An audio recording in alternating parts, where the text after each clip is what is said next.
Oke, Pak. Ya. Makassar bangkit? Yes. Makassar bangkit? Yes. Nomor 5. Luar biasa. Oke, pemirsa, kita berikan tepuk tangan semua yang ada di studio.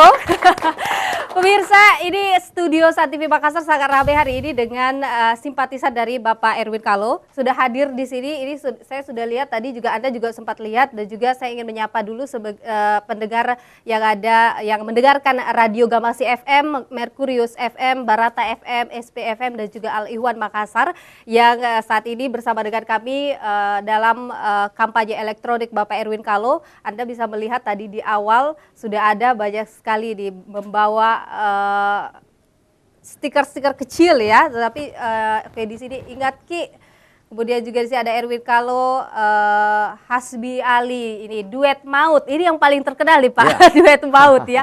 Pak, tadi sebelum kita jeda iklan kita sempat ngomongin masalah visi-visi. Pak Erwin, sebenarnya kita dulu sempat ngobrol juga terkait dengan visi-visi Anda. Boleh dijelaskan tidak terkait dengan visi Anda untuk membawa Makassar bangkit begitu? Pertama begini, kenapa Makassar bangkit? Makassar bangkit itu dulu bangkit dari kejayaan Makassar masa lalu. Jadi kita harus tahu dalam membuat visi misi itu kita harus lihat sejarah Makassar ya. Dari mana, sekarang di mana, dan mau kemana. Fakta sejarah mengatakan bahwa Makassar sudah menjadi kota dunia sejak dipimpin oleh Sultan Hasanuddin dan kerajaan Goa dan Talo. Dan Goa dan Talo itu kerajaan Islam. Bukan kerajaan Hindu seperti di Majapahit, Mataram, Sriwijaya, Kutai itu Hindu. Tapi kalau kerajaan Pasai di Aceh, kerajaan Islam sama dengan Goa dan Talo. Nah, pada saat itu sudah jaya, sudah maju sekali Makassar, disinggahi oleh berbagai suku bangsa yang ada di dunia. Nah, dari situ kita melihat bahwa bagaimana kalau kita membangkitkan Makassar dari kejayaan itu. Yang fakta berikut adalah bahwa Makassar ini kan suatu kota yang tidak mempunyai hasil bumi. Tidak ada tambang batu bara, tidak ada minyak, tidak ada kelapa sawit. Artinya dia bertumpu pada jasa atau service. Harus menjadi service city dan bertumpu pada industri-industri kreatif yang tidak mengandalkan hasil bumi. Nah, oleh karena itu ini menjadi dasar visi misi nanti. Berarti pengembangannya apa? Pengembangannya merujuk fakta-fakta. Nah, yang berikut adalah fakta Makassar itu punya keunggulan geografis. Kalau kita lipat peta Indonesia, maka Makassarlah di tengah-tengah. Kenapa kita tidak memikirkan ini keunggulan geografis ya untuk pengembangan kota? Nah, ini yang harus kita pikirkan lebih jauh. Yang keempat adalah SDM anak-anak Makassar itu sangat pintar-pintar sejak zaman dulu. Karempa Tinggaluang itu menguasai 8 bahasa dan membuat hukum laut pertama di Indonesia namanya Managappa. Jadi ada suatu kejayaan yang pernah ada di sini. Nah, makanya kami tagline Makassar bangkit. Nah, dari fakta ini kita masuk ke visi misi. Visi kami itu bagaimana kita tidak mempunyai janji-janji. Tapi saya punya sumpah. Apabila saya terpilih jadi wali kota, saya akan melindungi harkat dan martabat anak-anak Makassar. Itu dengan cara? Dengan cara, satu. Kalau saya jadi wali kota, ada investor dari Jakarta, mau bikin pabrik atau dari mana aja silakan. Sebelum saya kasih izin, saya syaratkan, dahulukan tenaga kerja anak-anak Makassar sebelum orang lain. Sehingga tingkat pengangguran ini bisa terkurangi. Bagaimana anak-anak Makassar itu bisa mendapatkan pekerjaan yang layak. Kalau kita lihat sekarang anak-anak Makassar kasihan.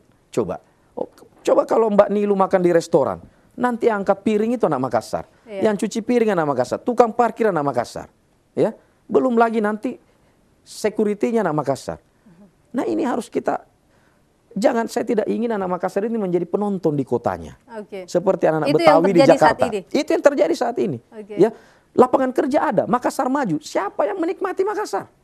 Siapa yang menikmati? Apakah pernah kita pikir? Jangan hanya kita pikir adalah pembangunan sudah maju. Ya, contoh saja misalnya, pendapatan Makassar, tingkat pendapatan per kapita meningkat. Gaya-gaya pemerintah sekarang SBY bullshit lah. Kenapa? Contoh. JNP itu kan dibagi dari hasil total pendapatan. Contoh, misalnya pendapatan 100, pemasukan 100, penduduk misalnya 10, berarti masing-masing pendapatan 10 perak, kan begitu? Ini perhitungan JNP. Padahal kenyataannya Tidak semua dapat 10 perak. Ada yang dapat 30, ada yang dapat 0,1. Tapi disamaratakan. Ide sama ratakan. Nah, jangan terkecoh dengan statistik seperti itu. Oke. Peningkatan Makassar maju. Siapa yang menikmati? Segelintir orang misalnya 20% orang penduduk menikmati 80%. Kebalik dia. Oke. 80% dia menikmati Makassar. Itu yang Anda lihat Ya, dalam saya melihat, kegiatan saya sosialisasi tiap hari. Bagaimana kemiskinan itu dengan telanjang yang ada. Oke. Nah, Baik. kuncinya kan, yang terjadi di Makassar ini adalah kemiskinan struktural. Orang miskin melahirkan orang miskin. Karena kalau orang miskin lantas dia nganggur lagi, anaknya nganggur lagi, tambah miskin, tambah berat ekonominya. Oke. Nah, dari visi menjaga harkat dan martabat itu turunlah visi.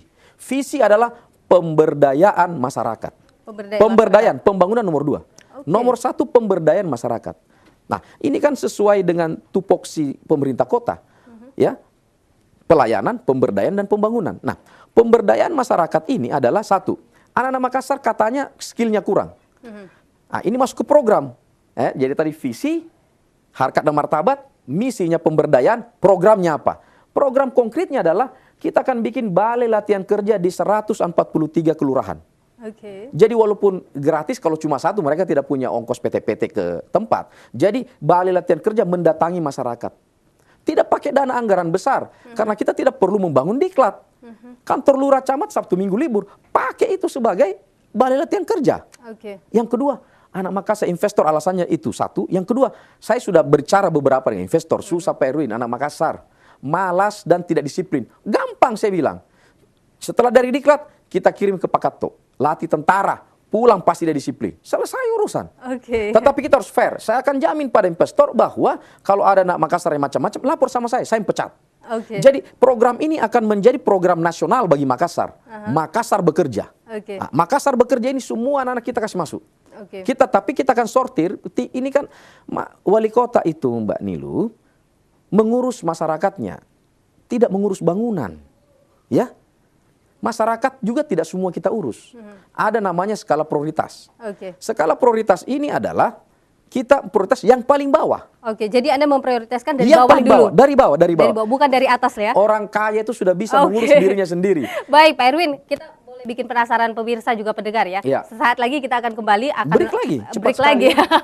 Kita akan membuat masyarakat penasaran Iya. apalagi programnya Pak Erwin. Kalau tadi sudah sangat jelas bahwa Pak Erwin ingin membangun dari bawah bukan dari atas karena yang bermasalah ada di bawah Pak Di Erwin ya. bawah. Oke, pemirsa Sat TV Makassar, pendengar Radio Gabasi FM, Merkurius FM, Barata FM, SP FM dan juga Al Ihwan Makassar, kami akan kembali setelah jeda iklan berikut ini.